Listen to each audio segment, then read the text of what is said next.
বন্ধুরা, আমি আবার চলে এসেছি। তো এখন গেছিলাম একটু সবজি বাজারে সবজি কিনতে।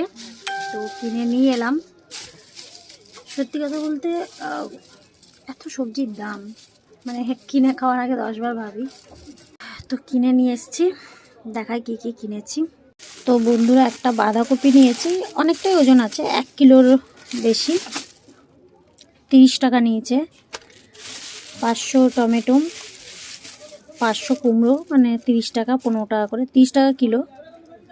তো 500 নিয়েছে, ওই জন্য 30 টাকা করে, দুটো মিলিয়ে 30 টাকা। 1 কিলো পেঁয়াজ 30 টাকা। নতুন আলু 15 টাকা কিলো।